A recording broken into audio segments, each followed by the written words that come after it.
Good morning, everyone. Thank you for joining us in the Spiritist Talk series promoted by the United States Spiritist Federation every Saturday morning at 11 a.m. Eastern Time. And a special thank you to the International Spiritist Council for broadcasting this program on their YouTube channel. Today, we have a special guest, Aluizio Rausch, who will discuss the subject of Sublimation, a book by Yvonne Pereira. But before we turn it over to Aluizio, let's do our opening prayer. So please, if you can, close your eyes. Let's just take a moment. We thank you, dear God, for your presence in our lives each and every day. Please bless this presentation. Please bless our efforts to grow and to learn. Please bless the journey each and every one of us is on in our spiritual progress. May we enjoy life each and every day as an opportunity to grow and to learn and to be connected to our higher selves. Please bless the journeys that this time period has put us through. And may we do our best to make sense of where we are and who we are, and to begin to understand a little bit where we might be going. We thank you, dear God. We thank you, dear Jesus. We thank you, our dear mentors, for your guidance, your wisdom, and your insights. Amen. And now, let's welcome Aluizio Rausch. How you doing, Aluizio? Doing great, Peter. Thank you. Great. So before Aluizio brings his words of teaching to us, please allow me a chance to introduce him more formally. Aluizio is a tax attorney, has a JD degree and a master's degree in law from the Federal University of Minas Gerais in Brazil, and an LL.M degree in international taxation from New York University here in the United States. He is a worker of Spiritist Group of New York, where he currently coordinates the Monday online prayers meeting. He is also a worker of Centro, Espírita, Felipe, Santiago in Belo Horizonte in Brazil, where he participates in mediumistic meetings and other activities. Thank you for being here, Aluizio. Remember, everyone, please send in your questions because we will have a question and answer session after his talk. Aluizio, it's all yours. Thank you very much, Peter. And also, thank you for both the presentation and the prayer, right? I personally think that prayer is such an intimate activity, right? That even when we do it publicly, like you just did, it reflects our inner feelings, our inner thoughts. And so, thank you, man. It's beautiful, so beautiful, beautiful prayer you put out there. Thank you. Okay. So, thank you everyone for joining us today in our conversation about sublimation. Uh, Maybe if you hear some background noise, I apologize for that. My nephew, he's well, a little bit young and crying a little bit, but not a problem. Okay, and okay, so sublimation. Thank you. Thank you for joining me. Right. And I would also like to thank the United States Spiritist Federation for inviting me to speak about it. And let's get started, right? First, uh, sublimation, love, cause and effect, and reincarnation, right? The word sublimation, when we think about it, and it's the title of the book, right? That I translated with the assistance or the permission from Federação Espírita Brasileira, right? And this, when I was doing, or after I finished and Fabi published it, people were asking me if it was about something in physics, chemistry, or something in psychology? And I said, no, not at all. I mean, not directly related to any of those topics. And the reason why they were asking me that is because sublimation in physics or in chemistry, and I looked this up before while I was preparing for this, is a term that refers to the transition of a substance directly from the solid to the gas state, right? And its opposite would be deposition or desublimation, right? So it's this definition in physics, in chemistry, pretty much reflects a transformation or a transition, a coming from one state to another. But this is not what we're going to talk about today, right?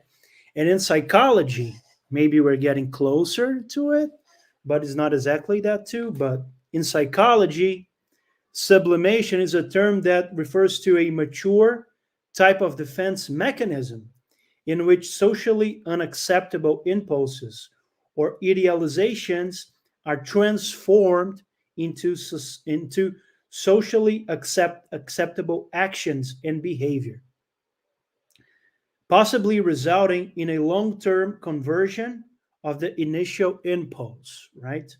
And I guess it was in Freud's uh, structure or way of thinking, it represents maturity and civilization, in the sense that that deflecting sexual instincts into acts of higher social valuation, right? In higher social behavior. Okay. So, what we are actually going to talk about today is not exactly the sublimation in physics, sublimation in chemistry, or in psychology, but the sublimation in spiritism, or better saying, in spiritual development, right? And I guess this part of the, oh, wait, went blank. There we go. So, this part of the text, and I guess you all can see it, I think it brings more information about what this sublimation means. And I'm going to read it. They reunite today and separate tomorrow in the course of reincarnations, only to feel awful because of the other's absence. They once again reunite to idolize each other even more, in an ever growing impulse of love. Love which tends to sublimate itself in the spiral of evolution. And that you can find in chapter 5, which is called Evolution, right? So in Spiritism, or maybe in the line of thinking that Don Ivone, Charles, and Leo Tolstoy were trying to convey here, sublimation is the act of transforming love into something, or transforming a one type of love or one manifestation of love into a more developed, in a higher level of love, pretty much, right?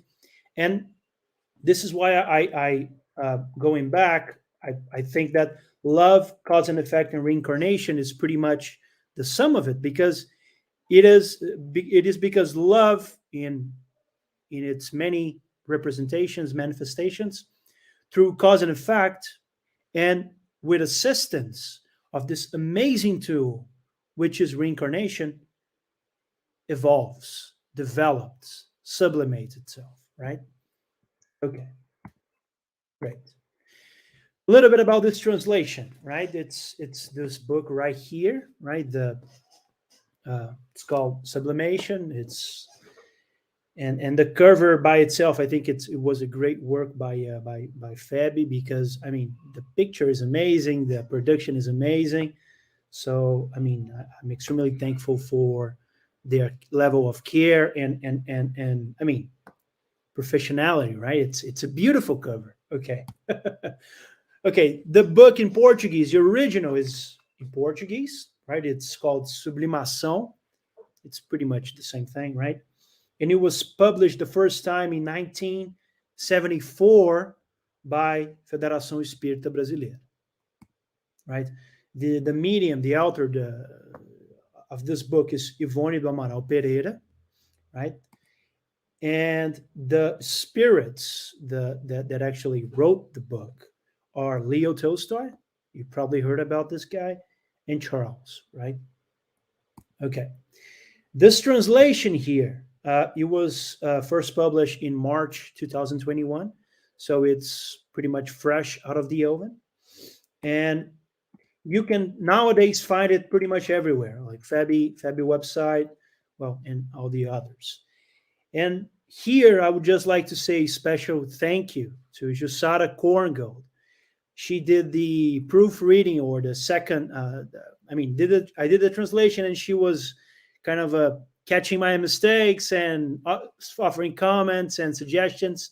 So this final work is definitely. I think it's great, and it's definitely a lot due to her work and care. So, Jussara, special thank you to you. And of course, thank you to Federação Espírita Brasileira, who actually allow me to do this translation, right? Because, I mean, yeah, so you guys are awesome. Okay, authors. We're going to talk a little bit about Dona Ivone right now. This is one of her pictures that we have. I mean, right? She's awesome. And okay, Dona Ivone do Amaral Pereira, she was born like in Christmas Eve, 1900. Rio das Flores, that's in Rio, Brazil. And she died in 84, March 9, right? In Rio, the capital of the state. Dona Ivone, she's very well known in Brazil because she was an amazing medium, right? Her collection of books, and we will talk a little bit about them a little bit later. It's a great collection of books and different stories, different topics. She was a very serious medium, and there are some stories about her and Chico that I would definitely like to talk about today, but unfortunately, we won't have the time. Maybe some other day I will just talk about her and her spiritist, mediumistic path. Let's put it like that. But well, today I just wanted to say thank you to Dona Ivone.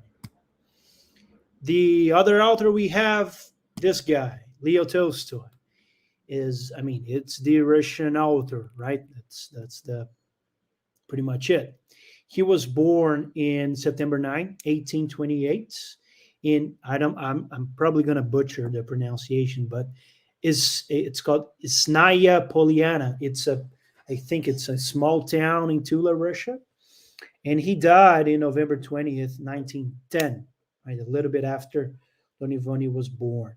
In Astapovo, Riansan, that's also, I guess, a state or specifically the jurisdiction there, and in Russia as well. Charles is the last member of the trio here. We don't know a lot about him, even though through Don Ivone's mediumistic work, we definitely get a lot more information about this guy, right? But we don't have. We won't have a picture to show here, so that's why I put the question mark on his face. But yeah, never mind. Okay, these are the authors. Other books by Don Ivone. She wrote a lot, and these are not all of them. Okay, I have a bigger list here. I couldn't fit all the covers in this screen. There's only so much space, right? But these, I guess, are the most read or the most cited, the most relevant books, and probably you guys already heard or even read Memoirs of a Suicide, the first one right here, right? This one here. And let me see if I can pointer options.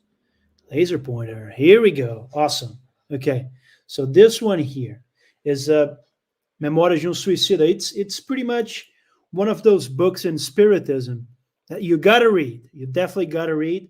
But for me personally, it was extremely hard to, right? It's translated into English, so go knock yourselves out. And also, Nas Telas do Infinito is also translated so far. And now we also have Sublimation. The other ones, so far as I know, they are not translated. And actually, these three here are on the works. I'm working on the translation of these three here, but it's going to take a little bit longer, right? Translating, as I've recently found out, is not easy. It takes time. So, I mean, for it to be a good work. So, yeah.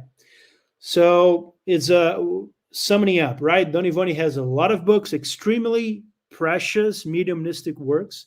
If you haven't yet, please go and read one of those books, one of the books by her. Different authors, spiritual authors, uh, are in different books, but you're definitely going to see Charles often, and Memories of a Suicide is it's Camilo Cândido Botelho. I think it's the only one he writes with her, but I may be mistaken. But never mind. Okay, so yeah, go for it. Okay, getting back to Sublimation specifically, right? This book that we're going to talk about today. This book, it's composed of pretty much 6 different stories, right? Those stories, and I'm gonna talk a little bit about them right now. I mean, more later. But the first one is called Obsession. The second is about it's called Immortal Love. The third is Sublime Destinies. And the fourth is Carlo Alexeyevna. Again, me again butchering the pronunciation. Yeah.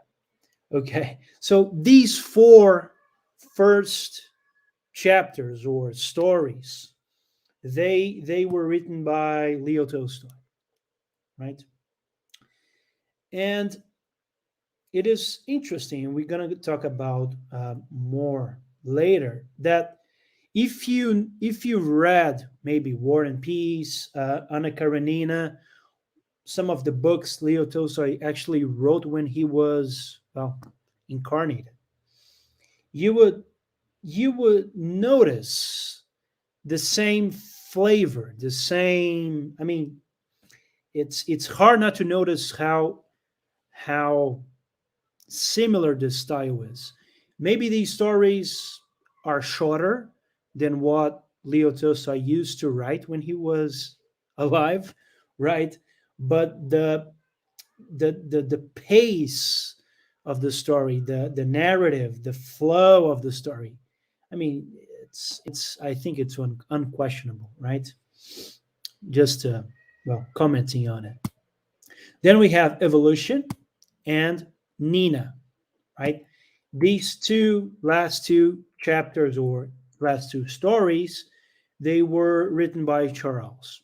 Charles is I mean, today we won't talk a lot about him, but he has a special relationship with Don Ivoni. I mean, they were related in past uh, um, even remote lives.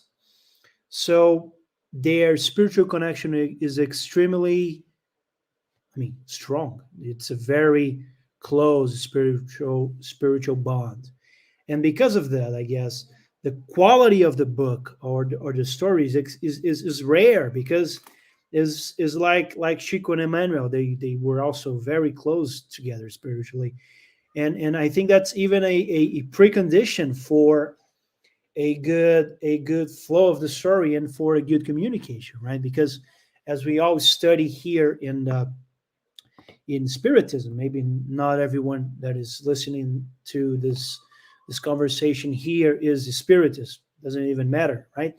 But as we study in Spiritism, the closer or the stronger the connection between the spirits, the easier the communication gets, or even more pure in the sense that there is less noise, there is less disturbance in the communication. So I think Charles and Don Ivoni here did a amazing job, right? Okay. And I think one other thing that I would like to talk about all of those chapters, and maybe that's a signature trace of Don Ivani, is that she always opens the chapter with a citation of Allan Kardec's work, right? The the the stories and the chapters, however you want to call them, they are not a replication at all of Allan Kardec's work. But I think the purpose here, or the selection of those specific stories, they were selected because they convey, when you take out the plot pretty much, a very deep and important spiritual lesson from a spiritist perspective, right? So when Don Ivoni correlates that message with a topic, question answer in Spirit's book, or something in the Gospel according to Spiritism, or even in the Medium's book, you definitely see how it comes together, right? And why I'm saying that? It's because the purpose of spiritual or spiritist literature is not necessarily to entertain, right? Even though we all like a good spiritist book, right? The entertainment of it, right? When you read and you cannot stop reading, it's amazing. But the purpose is not just to pass time, right? It is to convey something. And Don Ivoni makes sure, when she relates those different chapters to Allan Kardec's work, that we get it, right? That we understand. Maybe she was even trying to put in a story what actually the message meant, right? So, so yeah, so this is it. And one more curiosity about these two chapters, this Nina and Evolution, written by Charles. And Don Ivoni says that in the introduction, or in the beginning preface of the book. Those two chapters, they were actually written decades before the publication of Sublimation, right? And I think this is another lecture that we should all uh, have in mind, is that Don Ivoni waited a very long time to actually publish those two, right? Those two, they do convey some personal experiences in her past lives, and even in Charles' lives, and and and she narrates there that that when she was mediumistically putting down the stories, she was, I mean, seeing or remembering the scenes, the feelings, the emotions, the I mean, she was reliving pretty much, right? And that takes a tool, right? It's not easy. I mean, the mediums out there will probably agree that the process of communicating is not without effort, right? So for her to not only transmit those stories, but actually to publish it, stories that convey her intimacy, her life, right, in past lives, it's not an easy job. So yeah, I think that's something we also have to have in mind, that it's not because we put down a text or a story or a mediumistic message that we should go and run with that and put it out there directly. No. uh, I think it's the job of every good medium to study what the communication tries to convey, even present it to other people so they can give comments and criticize. Because sometimes none of us are free from the risk of obsession and other things, right? That we study in Spiritism. So it is always a good practice, I guess, to have patience with our mediumistic work. Okay. All right, moving on.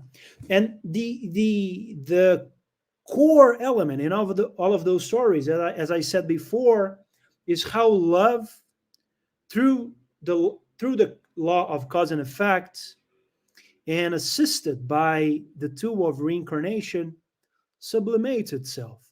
It starts maybe in a situation of human love, of passion, like couples, and it sublimates itself. The events in life, the difficulties, they go on showing that maybe living that experience at that moment is not the best, or not meant, or has some obstacles for our spiritual development, right? So yeah, this is the core of it. All right, moving on. Leo Tolstoy.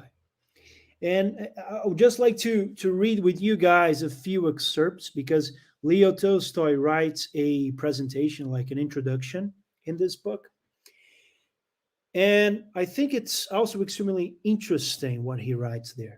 So he starts with, before abandoning to earth my carnal spoils, I promised God and myself that I would write something to counter suicide, right?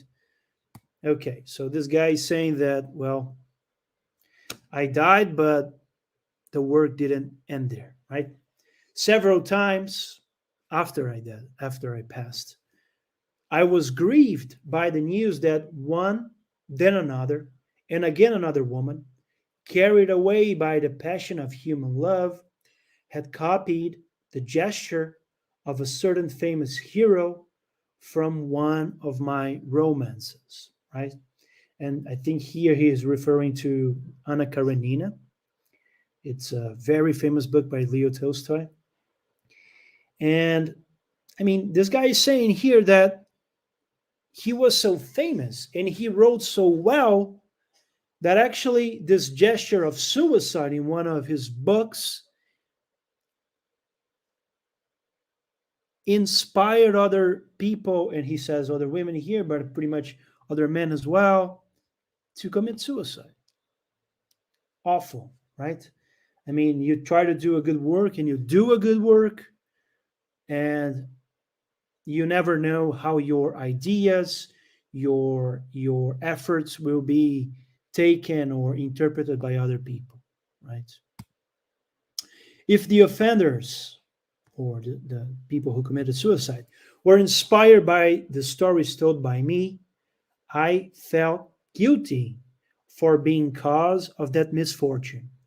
And I even came to regret the inspiration that led me, right? This guy did not intend anyone to commit suicide, but some people did. And after they did, my mind, conceiving literary suicides that modeled other suicides, involved me in this tormented wavelength, right? This is all taken from the presentation. Why did I take those excerpts from the presentation? I mean, to talk to you guys at this very moment.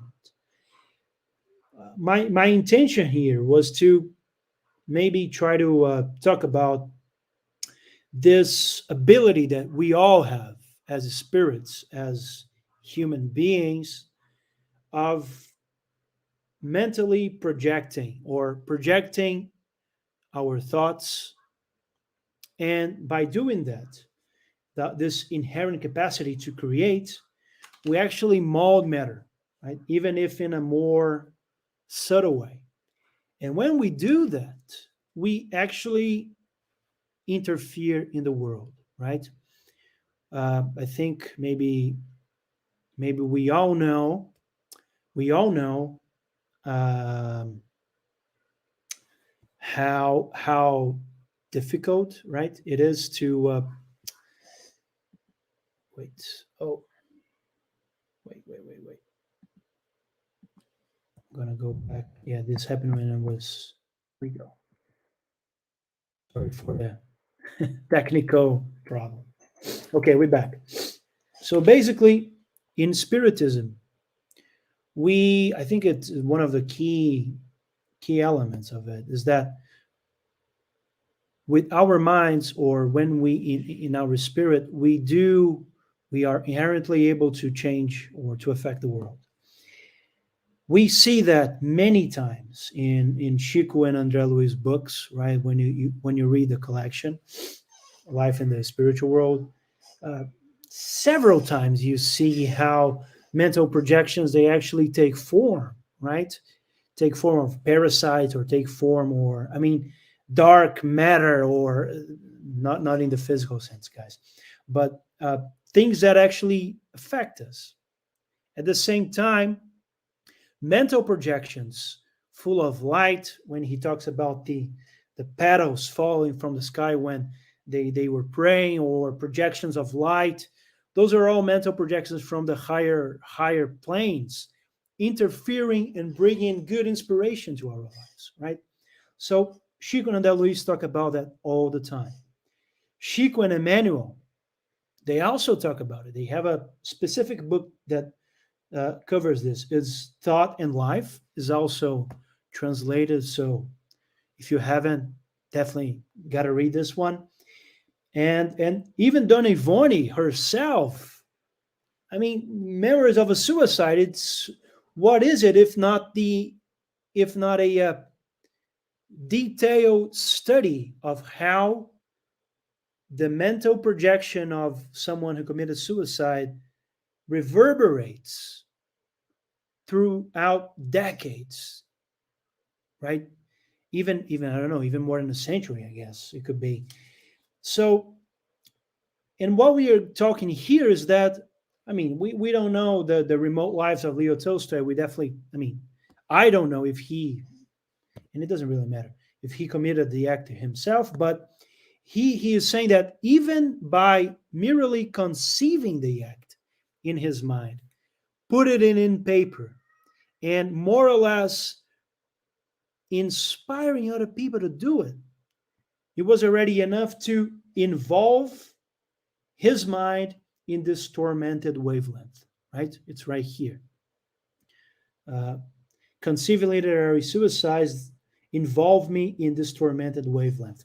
So the four stories are actually, I mean, I don't think it's necessarily the only way, but the way that a spirit that felt guilty for using art in a way that, not that he meant it, but caused damage, he was trying to fix it, pretty much, right? In the four first stories in this book is Leo Tolstoy, I guess, try to come clean, try to come clean with respect to his own acts. He's guilty not in the sense that he intended it, as most of the times we don't commit mistakes because we want to, right? But he, like all of us, ignorant as we are, we go on through life, we do our thing, and then we realize we could have done this or that better, right? So I guess this is a great lesson for an amazing writer, an amazing spirit who is trying to get better, right? Okay. So now we're gonna get to the actual stories themselves. I try not to bring any. I mean, I try not to spoil it, the book for you guys. But also the intention here is to, I guess, my intention is to make everyone eager or more curious to read it. So I'm definitely going to talk a little bit about the stories themselves, just briefly. All right. So obsession is the first one, and the story is pretty much framed in a letter exchange or letters exchange between two friends, right? That's why I put this picture here of a woman writing a letter. Okay, so uh, we pretty much see the story from the perspective of these two women, right? What one say to the other one.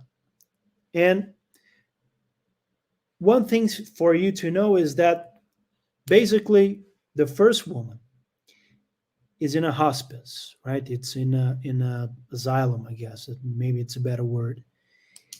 And she is narrating what she sees in that place. I mean, if it's the time here is the beginning of the 20th century, maybe, or even the middle of the 19th. So I guess you guys could guess how conditions in an asylum or in a hospice were back then. If even today they are not ideal, I mean, I think that back then they were. I mean, they were even worse, right? People were getting lobotomized, shockwaves, and I mean all kinds of weird things going on. So this woman is there. She's definitely a medium, and mediumship here is actually not being so helpful to her because, well, and she is there not because she's a medium. Let's put it like that. But something happened because something happened. I'm not going to tell you guys what happened because then it will be too much. But something happened that brought her there, that she was put in there. And she narrates that story, kind of asking help for this other friend who is outside, maybe trying to get her out. And just a little excerpt from what she conveys, right, in the letter. I'm going to read it. There he was, half body, outside the grave, not able to stand up and free himself from the pile of dirt and stones that held him. His eyes were frenzied, haggard, his mouth open as if struggling to inhale air without being able to. His hands clenched, grabbing the edge of the grave, and his face was so white and squalid that it actually looked like the face of a ghost.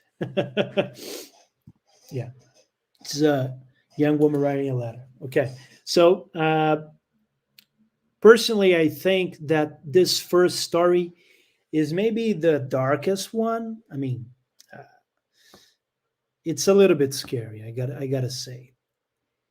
And it's funny because I was thinking about it. It's funny that we, I mean, some of us spiritists, like myself, we are scared of ghost stories, right? Of horror stories. I mean, seriously, guys, afraid of ghosts? I mean, it could be. I mean, it's. I mean, it's our bread and butter, right? As a spiritist, mediums and mediumistic meetings, it could be. I mean, seen as a paradox, but actually, no. I personally hate horror stories. I cannot withstand. I just cannot watch them. I really keep clear of horror stories, books, and movies, especially, right? Because I guess when you see the real thing, you don't want to see that as entertainment, right? It's not funny at all. Okay, but why I'm saying that is because this story definitely has a little bit like a darker mood to it. Because I mean, it's someone in an asylum, and I mean, what we just read, it's not the the the lightest thing for you to see. But it's not a horror story, so there's not a problem. You're not gonna get nightmares for reading it, okay? And it's definitely much lighter than Memoirs of a Suicide, so don't worry about it. At the same time, it has some strong images, and I guess of all of them is the one that shows love in a least developed of or evolved manifestation, right? And maybe it's not a and it's not about,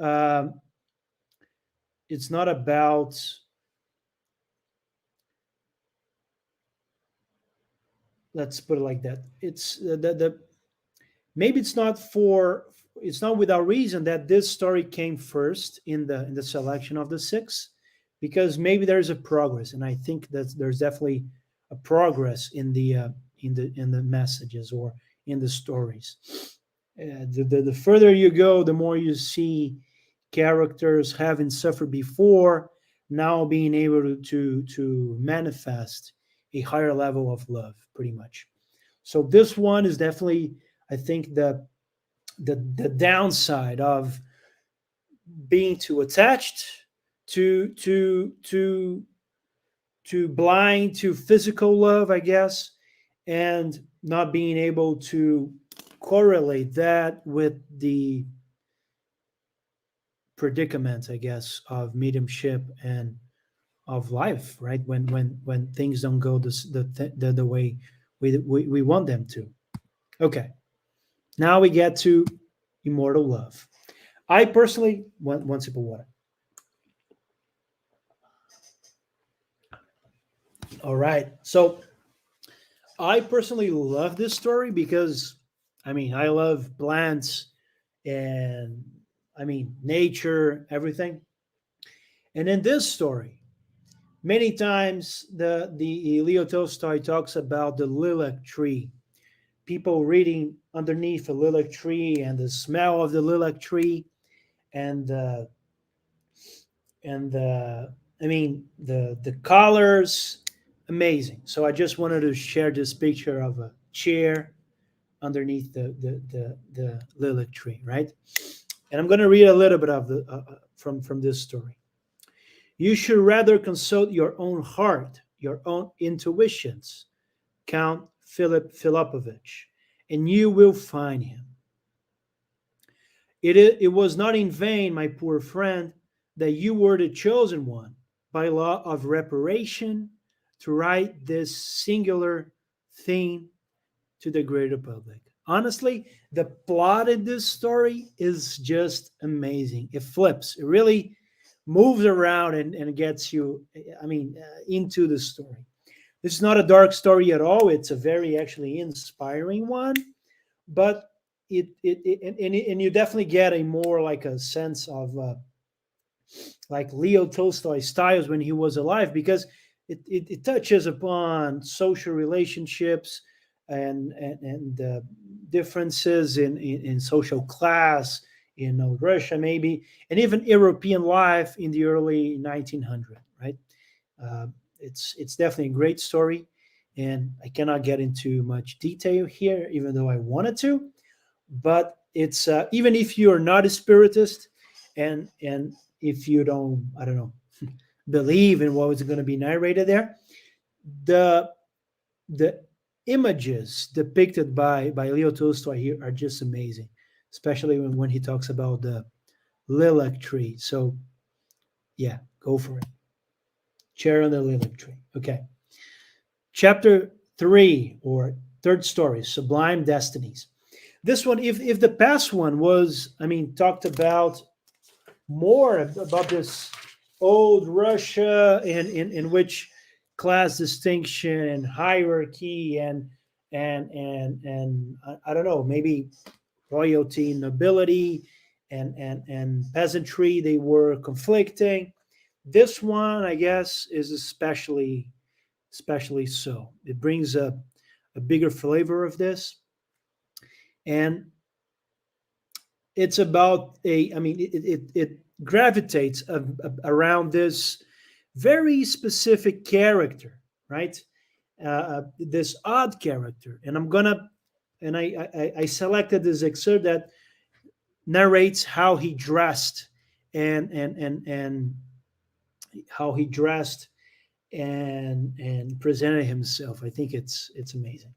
So he looked like he was 60 years old and dressed himself oddly, wearing very large pants made of crude cloth, black, tucked inside a pair of boots that reached the middle of his shanks, and a tunic also oddly large and equally black, adjusted on the waist by a belt from the same quality, which he fastened with sloppiness, destitute from any vanity. Over the head, he wore some sort of a cap made of the same black textile, or more accurately, a kerchief tied as a cap or a turban. He had a long hair and a beard that reached his chest, both grizzled, right?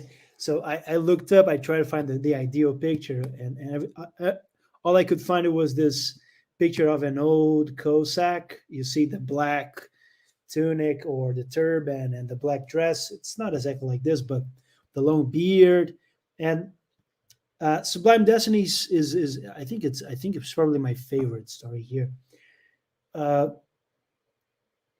it has a very interesting plot. It's like an adventure, pretty much, right? It's like a story of an impossible love, pretty much, and the the scenery is so peculiar, right? It's in the Caucasus, in Russia, like a far away region of Russia, I guess back then especially. And I mean, the story is just so enticing that you should definitely, I mean, get to it. All right, next one, Carlo Alexeyevna. This is a beautiful story. It's really light to the heart, and I guess a story full of light, I guess. And it's the last one of Leo Tolstoy's stories. And if the first one was darker because it represented a type of love that was completely undomesticated, right? Unyielding or disrespectful even.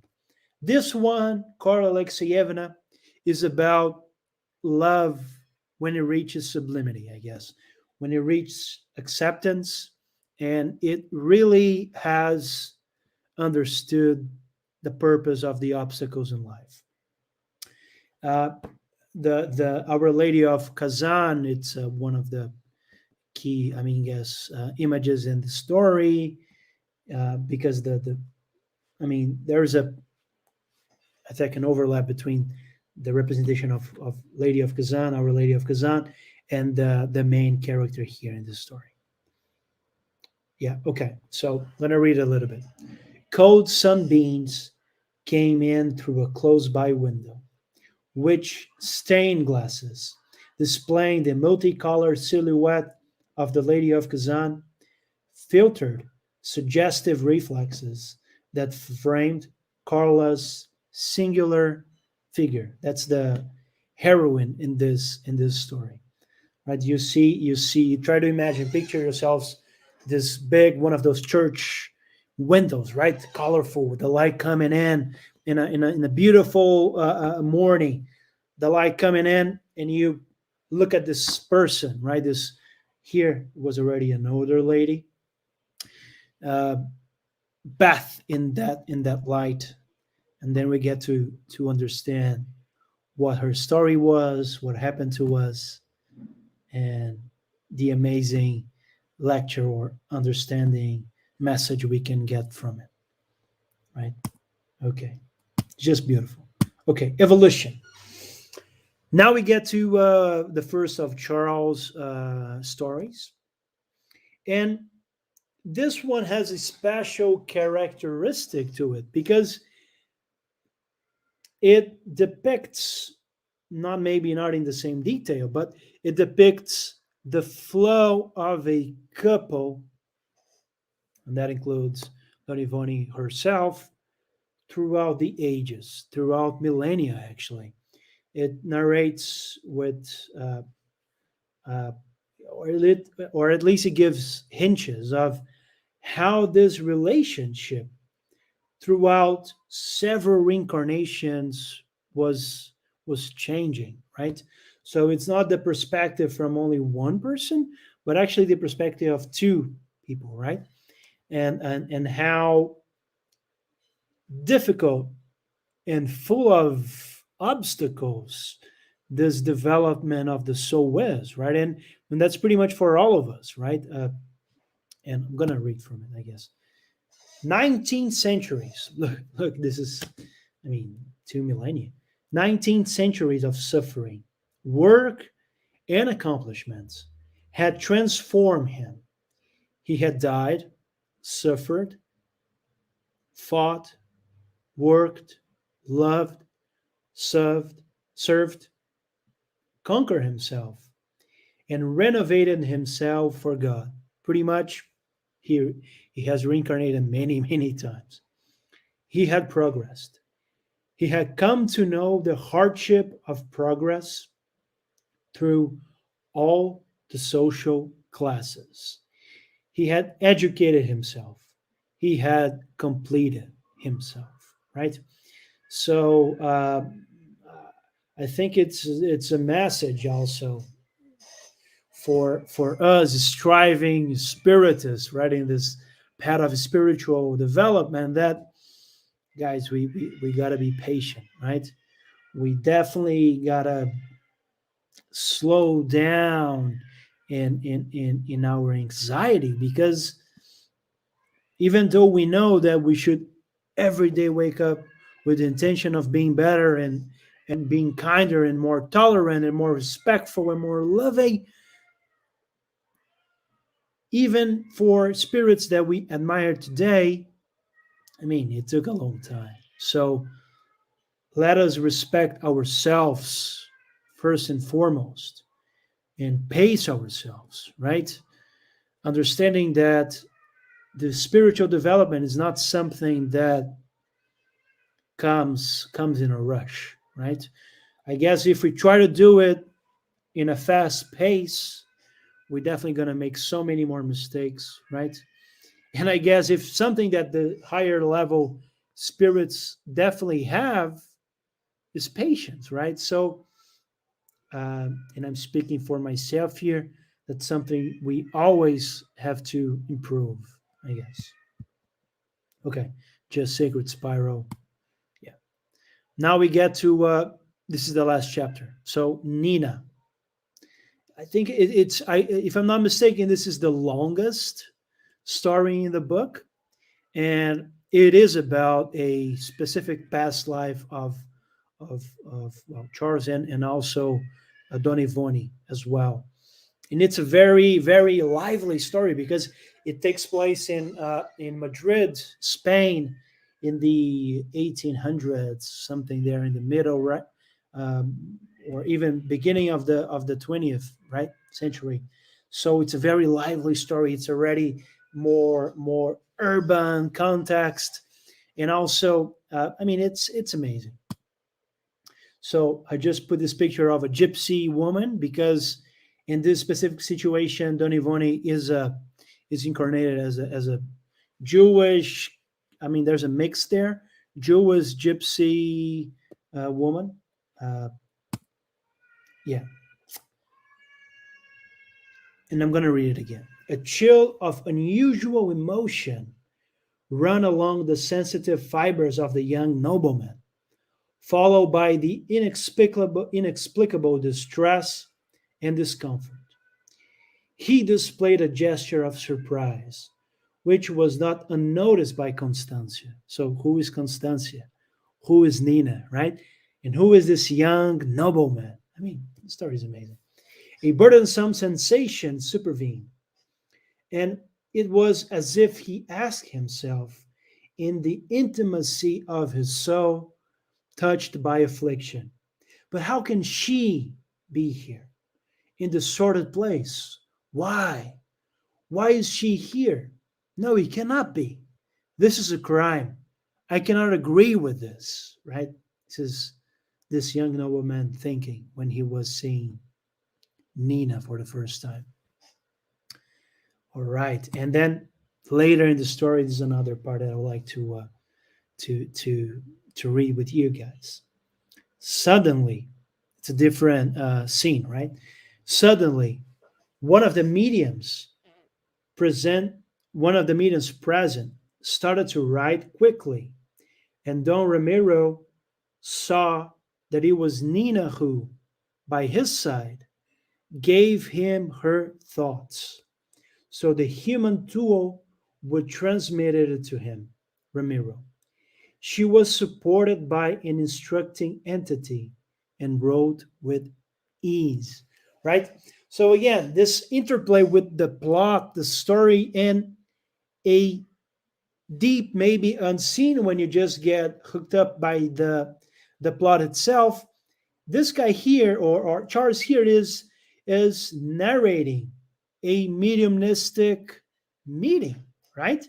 How the maybe the addressee or the person the message is for is there, and this person has mediumship visual so he can see the spirit there, and then a medium, a psychographer, is in contact with the spirit or the communicating spirit. And then this communicating spirit is being supported by a higher level spirit, so the communication has less turmoil, less noise. This person, so the spirit, the communicating spirit, which or who is not that developed spiritually, let's put it like that, is able to convey his thoughts in a better way. I mean, we've seen that many times in André Luiz and Chico, and this comes from an unrelated source. So, guys, I mean, this book is just amazing. I definitely, not because I did the translation, but definitely because, I mean, if you read Portuguese, you can always read in Portuguese, but for the English speaking audience out there, I mean, honestly, it's an amazing book. Opa. Okay, so just to finish it, I will be back later, Captain Nowak, and I still need to tell you certain things regarding the laws of God, about which I already had the opportunity to meditate, right? This is from chapter 3, Sublime Destinies. I guess it's my favorite. And when this part happens in the book, I was personally there. No, no, don't go away. Don't finish the story. Please stay here and tell me what are those other things regarding the laws of God that you have already been able to meditate about. I mean, I want to know. uh, I had that curiosity about more, about maybe a deeper understanding of Spiritism. And I hope that with this presentation, I was able to inject into you also the curiosity to read the book. Thank you very much. That's it.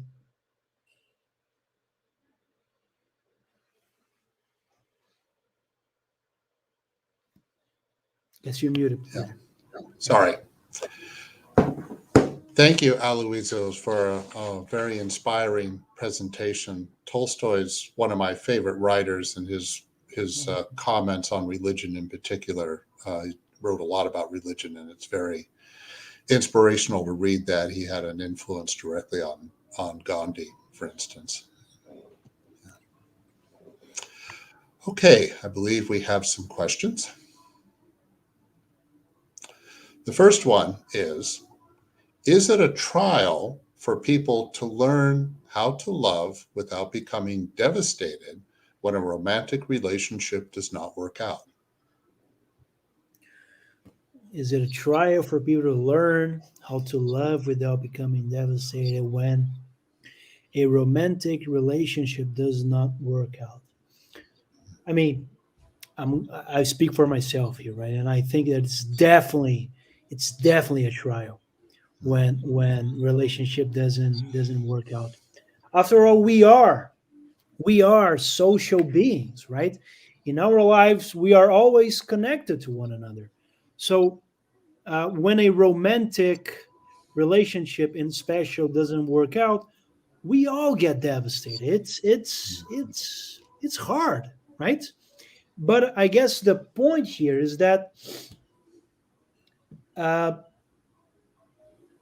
we all are eternal spirits, right? We all have a long story and a lot of things to learn. If for any given reason a relationship doesn't work out, what has to work out, and that's I think the spiritual development that takes place, is the respect and the civil. I mean, uh, the way we treat one another, right? it's not just because a romantic relationship didn't work out that we are allowed to express our rage or our, I mean, uh, worst sentiments and expressions out there, right? We always have to treat the other person as a human being and ourselves as human beings. So yeah, and I Very. think if we do that, I mean, that's the actual challenge of spiritual evolution, right? It's not how to try to be a saint, but how to be a good human, right? That's I guess That's a great way how to to live think in the about it. world. Yeah. Absolutely. Mhm. Okay, our next question. Following up on the above question, does the tool of reincarnation provide the experience needed to deepen love in any type of relationship in subsequent incarnations? All right. Okay. Thank you. Thank you for the question. I mean, thank you for the first question as well. Those are amazing questions. I definitely think yes. The answer would be yes.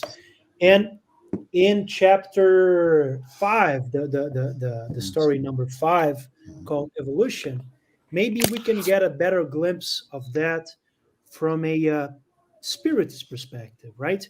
Because specifically there, and it's again, there's a story about Donna Yvonne as well, the many of her past reincarnations. You see actually a couple throughout the ages, right? Meeting and like finding themselves and then losing themselves, committing mistakes and choosing one thing and then offending the other one, but then coming back together. It's a love story, but it's not necessarily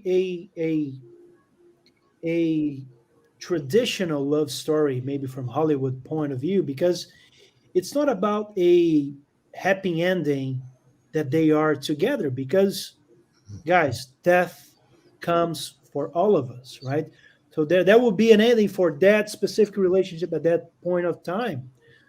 The point here is developing respect, love, care for one another, no matter how we come, no matter in which bodies we are, and how we relate. So if we learn to be, or if we develop spiritually through subsequent incarnations and relationships with the same spirit, our lives are not, or the purpose of reincarnation is not to learn how to deal with that person in a specific, right? Our lives are so much bigger and broader, right? We have to deal with so many things, learn so many things, that the purpose of reincarnation, I guess, is to better relate to everything, right? Mhm. Yeah. And sometimes we can accomplish a lot with somebody, and sometimes only just a little bit. So it Exactly, right? depends. Because it doesn't only depend on us, right, Peter? It's Right. the other person is as independent Hmm. and free-willed and intelligent and powerful. And I mean, it's we are all equals, guys. So I mean, Absolutely. right? Okay, next question. Is it a trial for people to learn how to love without becoming devastated when a romantic relationship does not work out? I think that was the first one, maybe. Yeah, I think you're right. Here we go. Okay. Okay, here's the question. What is Mhm. the significance that Leo Tolstoy participated in creating the book Sublimation? Okay, I'm not sure if I understand the. I think what it's asking is of all the spirits that could have been involved in this book, is there any significance that Leo Tolstoy was the one that participated? Okay, I guess the. I mean, yes, other spirits could have participated as they have in Mhm. other books by Don Ivone, by Chico, by Givaldo, right? I mean, Mhm. we what is being narrated here, maybe as a development of Allan Kardec's teachings, is not at all exclusive to Don Ivone, right? Or to the spirits communicating. But throughout our reincarnations, I guess, we kind of get together to, that's the law of affinity, right? Mhm. With this or that spirit. So we become more familiar with this person of that person's challenges, difficulties for, well, many reasons. I'm not sure what is the relationship specific between Leo Tolstoy and Don Ivone in the Mhm. past. Mhm. I honestly don't know if they were related, Mhm. but in other books, Don Ivone actually narrates that she, in some of her remote lives, was a Russian individual. She Mhm. lived in Russian for a while. I think she narrates that she was, I think, a peasant for a while in a Mhm. like older, remoter life, a more remote life, and then maybe later she was, I think, nobility or something like that, Mhm. living with a lot of I mean, comfort. Mhm. So I think that experience in Russia gave her maybe the affinity or the mental affinity or the let's put it, the background, so she could better connect with Leo Tolstoy, who also had a well, live as a Russian, right? So Right. the minds were more intertwined because of those maybe common experiences. So there's a significance right there. And I think the other point was that Leo Tolstoy, as we read or as we saw in the right in the beginning, he wanted to at least help, right, preventing suicide or to counter suicide, because as he narrates, through Anna Karenina, he might have actually influenced people to Right. commit suicide. So he, as a spirit, had this burden of trying to counter suicide. And when we study more of Don Ivoni's life, we understand that she committed suicide at Mhm. least twice in more recent lives. So in her life as Don Ivoni, she was extremely connected to this wavelength of suicide and helped many of our friends that were in the same wavelength. And of course, helped herself.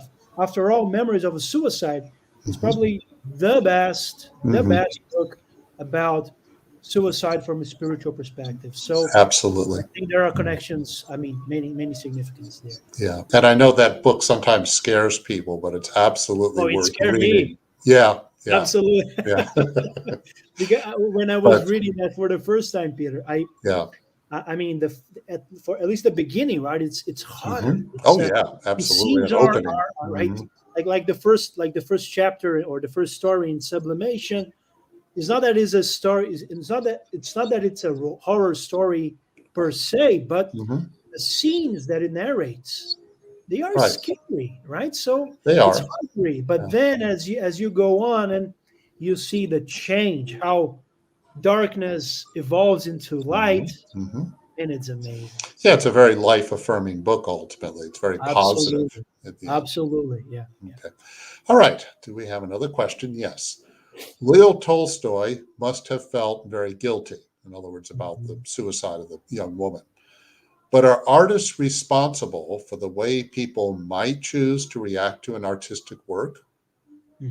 Okay. I think You that's an amazing, commented on that a little bit. Yeah. yeah. I think that's an amazing story. But uh, and I honestly would like to remember the parts of the Spirit's book or Medium's book, Gospel According to Spiritism, by heart, like the answers, the numbers, because I think it's always amazing when we can pinpoint the message there. But when we read Allan Kardec, we understand that responsibility is directly related to our level of consciousness, right? Mm-hmm. So the Mm-hmm. point here is Leo Tolstoy did not intend other people to commit suicide, right? He just wanted to write a good story, and writing a good story. That's what I mean. That's what he did, right? Many times. But the point here is he was not aware that his work would have the effect that it did. So it's not that he is responsible in a way of, maybe he used the word guilt And when we say guilt, we relate back to, maybe Christian, old Christian, or even Catholic concepts of it. The point here is not that you are responsible. There is a God, there is a judge, and is putting the finger, like pointing the finger to you and say, "Oh, you should have done that." It's not that. It's that by creating something, he connected to other people. Through his work, he influenced other people. So spiritually, there is a bond. And when you create a spiritual bond, people exchange impressions, feelings. It's like a channel, right? And when we connect with someone through love, we all know that we experience good feelings. If we connect with someone, that then later commits suicide, what we get from this spiritual pipe, it's not that great, right? So the point here is not being responsible or guilty in the sense that someone outside was blaming him, but actually understanding in a very deep way the interplay of cause and effect in his own actions. Right. Okay. That's great. Great answer. Thank you. Next question. How can we protect ourselves from obsession? Ooh, that's a tricky one. Again, Medium's book, right? There's a whole, I guess, chapter or several chapters about it. Even more technical explanations about obsession. But, and I guess that's one of the key points here. In the first story, obsession, there was not something that the main character was being victim of, but actually she was the perpetrator. She was alive. She was a medium.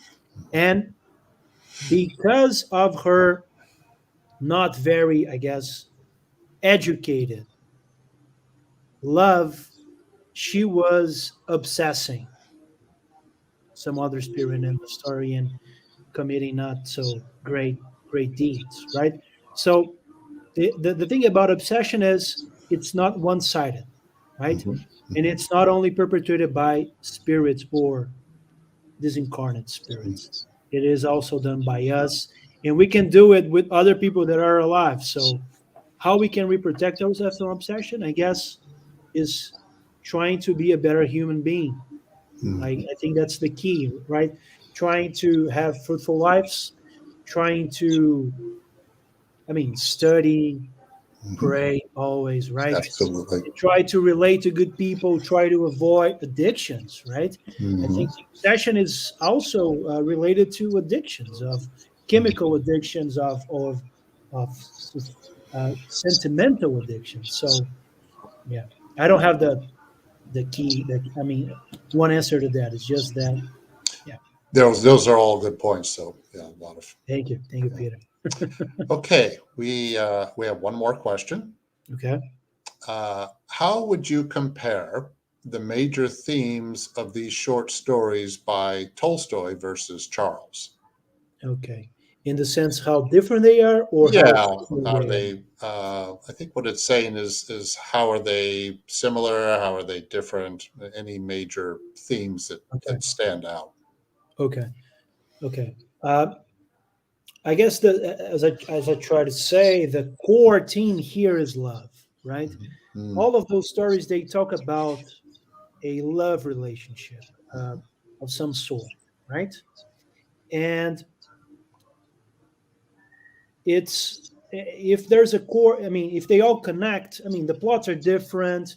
The even the type of language Leo Tolstoy uses a more like an older version of Portuguese in the original. Even the vocabulary is a little bit like outdated, I would say. mm, And Charles has a more more updated and more, I guess, fluid for our standards.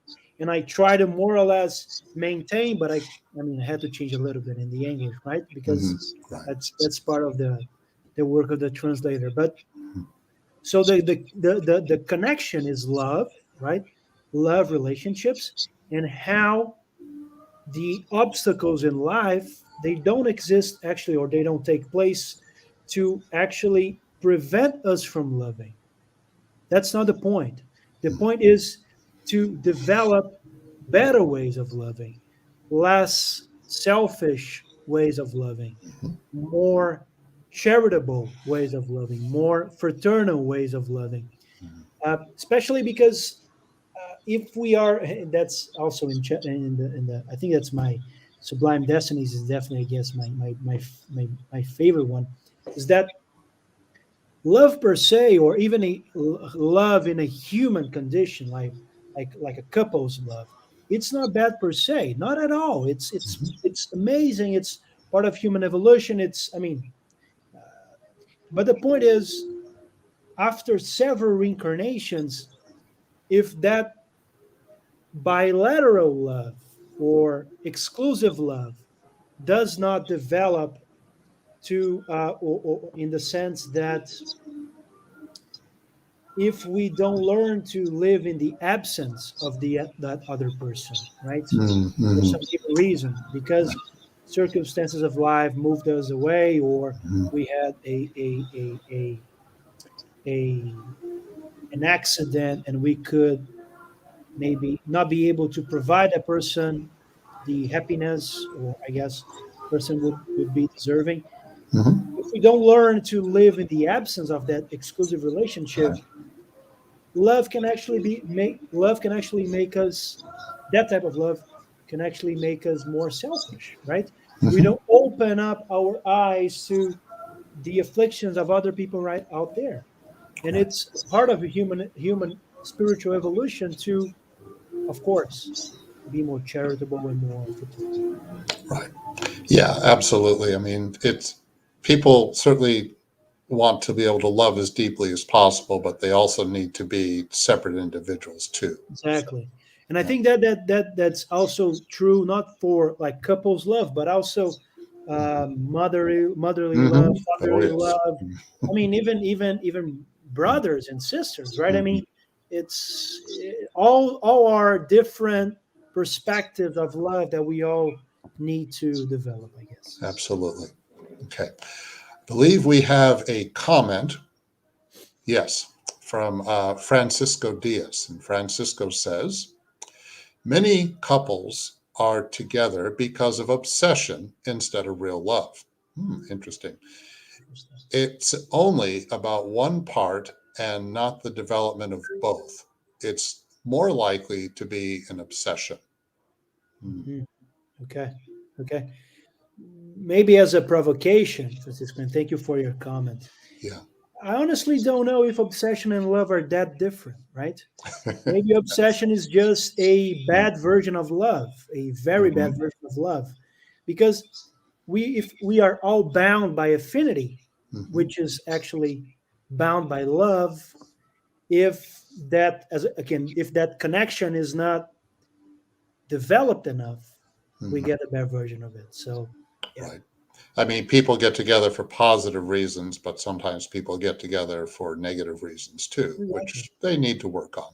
But Exactly. Maybe it's which, it's actually the suffering that comes from that bad version or that bad connection right. that you're talking about, Peter, that Mhm. actually allows them to develop, right?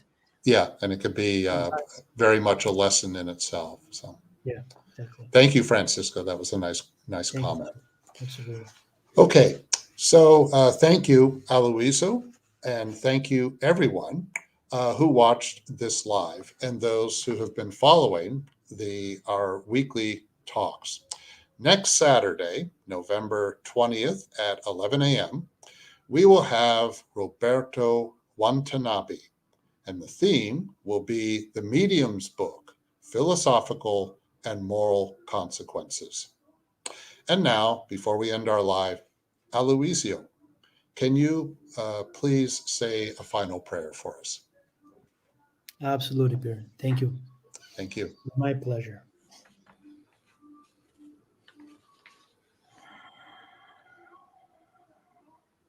Supreme intelligence, our Master, Jesus Christ, beloved spiritual friends, guides, family in the light. We thank you for the opportunity of being here, of talking about some topics, some ideas of the destiny of love, how love, through cause and effect and reincarnation, develops itself, reaching sublimity. We thank you for the kindness, respect of our friend Peter Hayes, of other people involved in this event today, to the United States Spiritist Federation, to all the hearts, all the minds that were part of this conversation, and a special thanks to Don Yvonne, Charles, and to Leo for your amazing work that inspires us and brings us so much light. May we all be blessed, protected, and inspired to continue reading, to continue studying, to continue struggling, to be better people, to be more respectful, more tolerant, kinder, and most of all, to be able to love more deeply in a more developed way, with more understanding of the consequences of our actions, of our missions, and of our choices. With that, I ask permission to close this conversation. Thank you. Thank you, Peter. Thank you, Aluizio. Have a great weekend, everybody. Bye bye.